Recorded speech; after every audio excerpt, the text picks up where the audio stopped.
Bonjour Aurore Luc. Bonjour. Vous allez la semaine prochaine avec vos collègues députés européens vous prononcer sur la commission d'Ursula von der Leyen. Est-ce que vous allez voter son investiture ?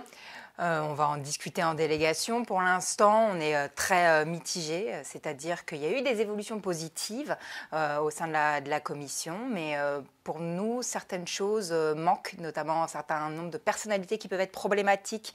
On pense notamment à un commissaire hongrois qui a en charge les questions, disons, plutôt de migratoires, d'élargissement, de gestion des frontières au niveau européen. Et il est à notre goût un peu trop proche d'Orban, qui n'est pas connu pour ses positions progressistes, loin de là. Donc, on aimerait avoir des réponses sur certains sujets et si on ne les a pas, on agira et on votera en conséquence. Et là, vous allez vous prononcer sur un package, si j'ose dire, l'ensemble de la commission. Donc, ça va être difficile de faire un tri point par point. Sur quoi, au final, la balance va pencher dans un sens ou dans l'autre ? Pour nous, il y a vraiment des lignes rouges. C'est-à-dire que sur les questions économiques, sociales et environnementales, il y a des points relativement positifs avec des commissaires sociodémocrates très intéressants, notamment sur les questions de travail. Je pense à Nicolas Schmit, des gens qui ont d'ailleurs passé les auditions vraiment haut la main, que ce soit du côté droite ou gauche du Parlement. Ils ont séduit par leur professionnalisme et par leurs compétences. Il y a aussi la vice-présidence de Timmermans qui est très intéressante parce qu'il est en charge le fameux European Green Deal. Donc tout ça, c'est intéressant. Par contre, il y a des lignes rouges. Et cette ligne rouge concerne un certain nombre de personnalités. Pour nous, Thierry Breton, par exemple, n'a pas eu des questions suffisantes, notamment sur les questions de conflit d'intérêts. Pourtant, votre groupe a soutenu sa nomination. Notre groupe, oui. Mais à l'intérieur du groupe, comme dans tous les groupes politiques, il y a quelques dissensions parfois. Il y en a à l'intérieur des Verts, il y en a chez nous, il y en a au sein de la droite et il y en a encore plus au sein du groupe Renaissance. On a l'impression que vous faites un petit peu durer le suspense parce qu'en réalité, personne n'attend que le groupe social-démocrate dans son ensemble ne vote pas cette investiture, notamment du fait de la présence comme numéro 2 de la commission, vous l'avez cité, de Frans Timmermans, qui va être chargé d'un portefeuille important sur l'écologie. Je ne fais pas durer le suspense. La réalité, c'est qu'il y a à l'intérieur de chaque groupe politique des différences entre les délégations. Ce n'est pas un groupe homogène, un groupe au Parlement européen. Il y a toujours des différences en fonction des nationalités, notamment. Il faut dire les choses comme elles sont. Et nous, c'est vrai qu'on est toujours très à la gauche du groupe social-démocrate. Il est possible que vous ne votiez pas avec l'ensemble du groupe ? Il est possible qu'on s'abstienne. Il est possible qu'on s'abstienne, tout à fait. La confirmation de cette commission a déjà été mouvementée jusqu'ici. Oui. Il y a eu 3 postulants qui se sont fait retoquer, dont la française Sylvie Goulard. Oui. C'est le signe qu'il y a des choses qui ne fonctionnent pas bien du tout, ou alors au contraire, c'est l'expression d'un Parlement européen qui a toute une force démocratique qu'on connaît peut-être moins avec notre Parlement national ? C'est le deux signes. C'est le signe du fait que, contrairement à ce qu'Emmanuel Macron dit, c'est-à-dire le grand défenseur de l'Europe, ce pro-européen fantastique, respectueux des institutions européennes, il s'est assis sur les institutions européennes un certain nombre de fois. Premièrement, en ne respectant pas le système de Spitzenkandidat, c'est-à-dire en ne respectant pas le fait que c'est le Parlement européen qui propose pour la première fois un candidat pour la Commission européenne. Ça, il l'a complètement balayé. De la liste arrivée en tête. Exactement. Et ça, il l'a complètement balayé d'un revers de main, premier point. Et deuxième point, à chaque fois, il nous propose des candidats qui ont un nombre de casseroles absolument incroyable. Donc, c'est pas respectueux. Y compris Thierry Breton, pardon. Y compris Thierry Breton, c'était très, très risqué. Pourquoi en fait, des casseroles, Thierry Breton ? Là, il y a eu une lassitude côté Parlement européen. C'est-à-dire que les gens se sont dit, il faut qu'on commence à travailler. C'est plus possible. Mais la réalité est qu'en fait, il aurait mérité un grand nombre de questions supplémentaires concernant Thierry Breton. Ça, c'est le premier point. Qu'est-ce qu'il a comme casserole à vos yeux ? C'est pas une question de casserole. Il y a un très grand nombre possible de conflits d'intérêts. Et ça, il faut pouvoir, compte tenu de l'importance de son portefeuille, les clarifier. Donc, on avait besoin d'un grand nombre de questions. À chaque fois, en fait, il nous propose des candidats qui, à mon sens, ne sont pas toujours à la hauteur. Et ça a été notamment le cas de Sylvie Goulard. Et la candidature de Goulard au Parlement européen, elle a choqué, hein. Il faut le savoir, hein. Notamment les Nordiques des groupes parlementaires qui ont une relation à la probité, une relation à la gestion de l'argent public, je serais tendance à dire beaucoup plus saine que la nôtre. Donc ça a été un grand choc pour les parlementaires européens, cette candidature. Il faut vraiment l'avoir en tête, hein. Ça, c'est un premier point. Donc ça montre le fait qu'Emmanuel Macron, ce grand Européen, non, il ne respecte pas tant que ça du tout les institutions européennes et ça prouve aussi effectivement la vivacité du Parlement européen qui se réveille de plus en plus sur un certain nombre de sujets, qui n'a plus envie de se laisser faire, tout simplement. Cette future commission, elle va présenter rapidement un pacte vert, des centaines de milliards d'euros pour faire de l'Europe le premier continent à neutralité carbone en 2050, un Green New Deal pour réorienter massivement l'économie vers l'écologie. C'est une idée que vous portez depuis longtemps. Vous êtes satisfaite de ce projet qu'on va attendre de la commission? Alors, je serai satisfaite quand on aura des propositions très claires. Là, pour l'instant, c'était extrêmement flou. On nous a parlé d'une loi, enfin, ça n'existe pas au niveau européen déjà. Donc, il y a énormément de zones de flou. Ce qui est rassurant à ce niveau-là, c'est qu'on voit que par contre, le vice-président Frans Timmermans, lui, n'a pas envie de se louper et a envie de proposer quelque chose de très, très ambitieux. La grande difficulté qu'on a à ce niveau-là, c'est que, comment vous dire, Frans Timmermans a le titre, qui est un titre très sexy et qui est à peu près le seul projet qui fait un peu envie au sein de cette Commission européenne. En revanche, pour l'instant, les outils ne sont pas sous son portefeuille, ils sont sous la présidence, sous la vice-présidence de Dombrovskis, qui est lui plutôt à droite, même très à droite. Donc on voit là qu'il y a un sujet, c'est-à-dire qu'on a donné à un social-démocrate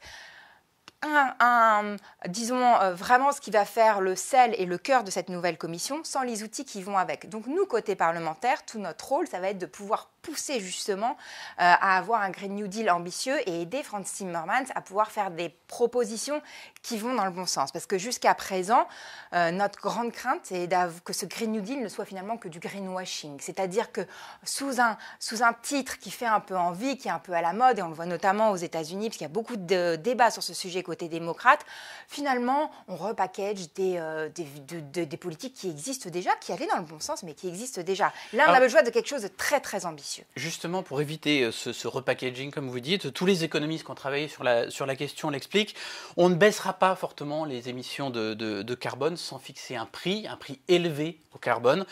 Comment est-ce qu'on fait ça à l'échelle de l'Europe sans se retrouver avec une révolte façon gilet jaune à l'échelle de l'Europe? On ne fait pas ça. C'est-à-dire qu'un prix, c'est très utile, mais ça n'a jamais sauvé personne. Moi, personnellement, je n'ai jamais été sauvée par un prix. Je connais personne qui a été sauvé par un prix. Ça, c'est une lubie d'économiste qui n'a pas envie finalement de changer les choses. Si on veut vraiment changer les choses, et on l'a vu justement avec la question des gilets jaunes, ce n'est pas un prix dont on a besoin. Parce qu'un prix, ça peut piéger.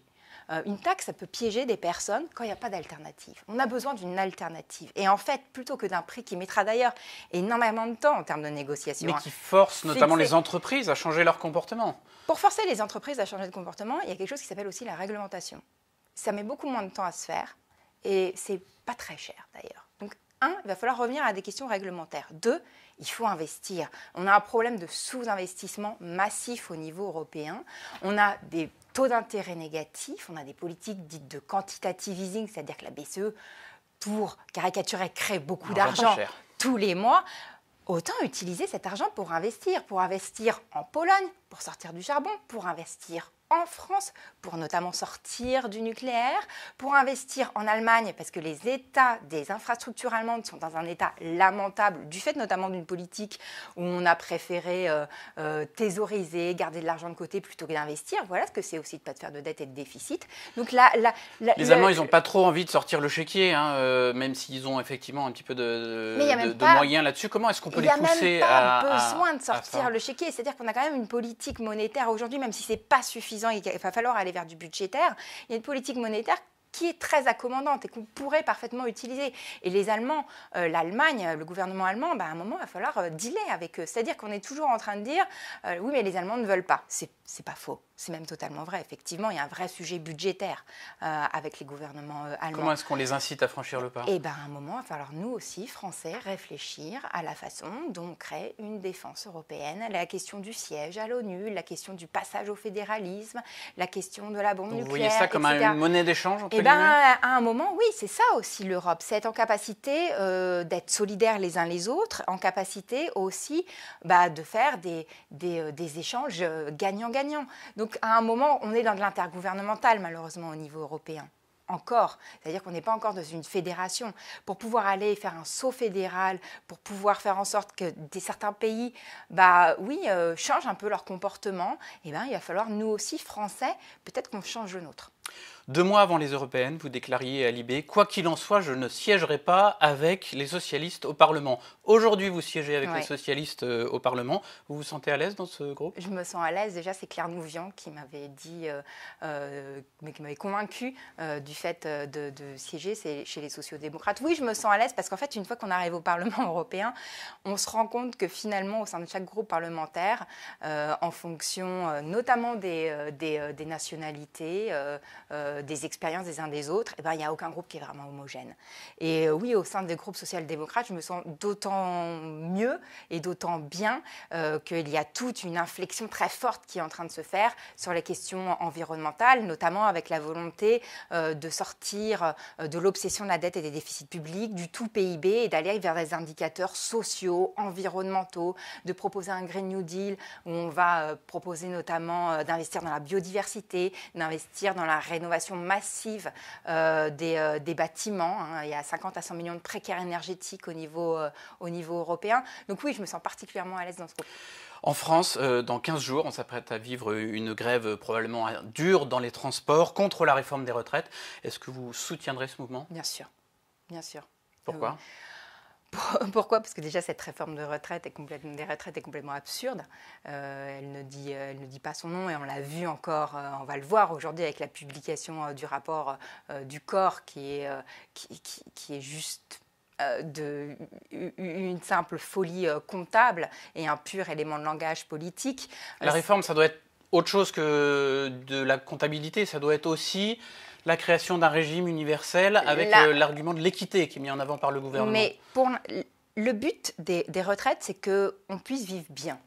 On puisse vivre bien une fois qu'on a arrêté de travailler. C'est juste ça, le but d'une retraite.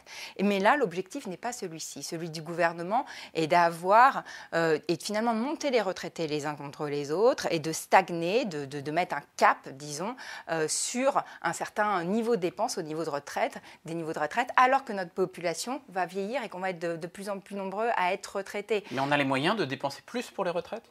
On a largement les moyens. On a largement les moyens, ça c'est le premier point. Moi, cette réforme, on est le pays le plus en déficit au niveau européen, quasiment. Mais on crée ce déficit. Regardez, moi, déjà, au moment où cette réforme des retraites était en projet, je ne comprenais pas déjà les hypothèses du corps.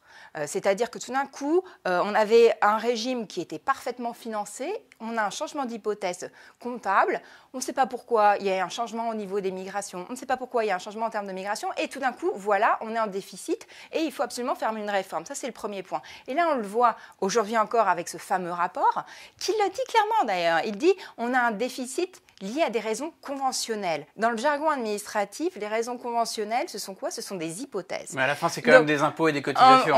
On est sur des hypothèses qui font qu'on ne sait pas pourquoi, par exemple, le taux d'activité des femmes, alors qu'il ne cesse d'augmenter ces dernières années, stagne. On a plein d'hypothèses comme ça qui fait que tout d'un coup, voilà, on est encore en déficit, donc il va falloir accélérer la réforme des retraites.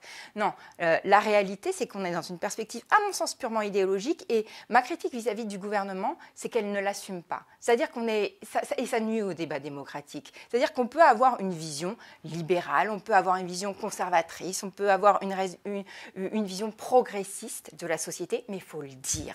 Et là, ce qui fait du mal au débat, je trouve, et ce que je reproche principalement à ce gouvernement, c'est de ne pas dire les choses. C'est-à-dire qu'on est dans une réforme. Toutes les réformes de ce gouvernement le montrent, on détricote notre modèle social, contrairement à ce qu'ils disent, puisqu'ils disent « Oh, il faut faire ces réformes pour pouvoir le sauver ». Non, ce n'est pas vrai. Ils sont dans une perspective purement idéologique. Ce n'est pas grave, mais il faut le dire. Merci beaucoup, Aurore Lonic. Merci à vous.